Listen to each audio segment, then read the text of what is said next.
Let's take a look at how to use split view and slide over in iOS 15. First, find the app that you want to start with. I'll go ahead and open Notability. If an app is able to go into split view or slide over, you'll see three dots at the top. When you tap those three dots, you'll see some different icons. Tap the center icon to begin using split screen. Notice that instead of having to use apps only in the dock, I'll be able to search my entire iPad to find the app that I want to use split view with. Here I am in split screen. I'll be able to multitask very easily here.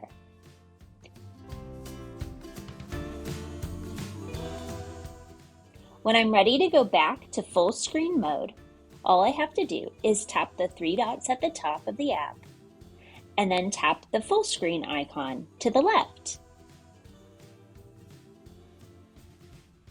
If I'm ready to use slide over view, all I do is tap those three dots and select the right side icon.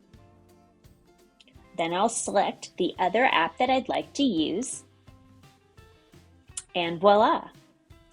Here I am with my slide over. Keep in mind that not all apps are compatible with slide over and split view. Using split screen and slide over are great strategies to help learners get the most out of use of their iPad.